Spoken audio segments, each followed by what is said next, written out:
Chapter 11 in our book is Perfection in Weakness, Contrasts in Power. Kristen, you wrote most of this chapter. Why is it important? We really need to understand power and the way that we're using it. How we understand what power is and what we're supposed to do with it really relates directly to our most deeply held beliefs about God and to how we navigate life in the world.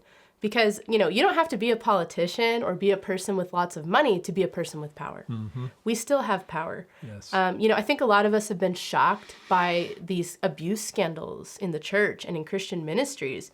And it's shocking enough that somebody that a lot of us looked up to turns out to be an abuser. But to me, it's even more troubling to consider the fact that in many cases, it took the complicity and the silence of dozens or even hundreds of people to enable this to keep happening. All of those people had to give their power away to somebody or a ministry or a thing that had become an idol, really. An idol that they're willing to make human sacrifice to. An idol they're willing to give their own power to.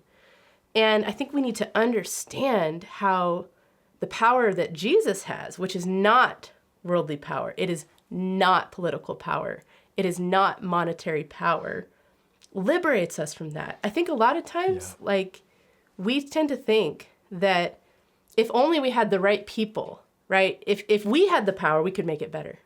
And so we kind of clamber and fight for worldly power. Mm-hmm. But in reality, we've given our true power, the power of the gospel, the power that's made perfect in weakness, away.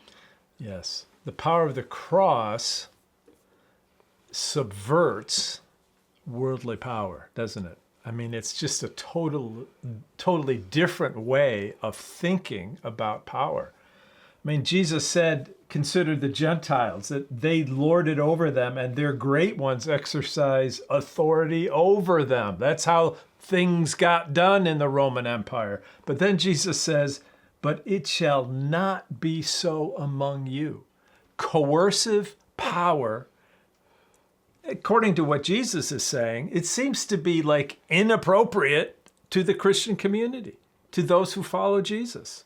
Right. And really, when we embrace the power, which is found actually in the weakness of the cross. Yeah, think of that. We are saved out of the clutches of worldly power and the many ways in which it demands sacrifice and demands human sacrifice.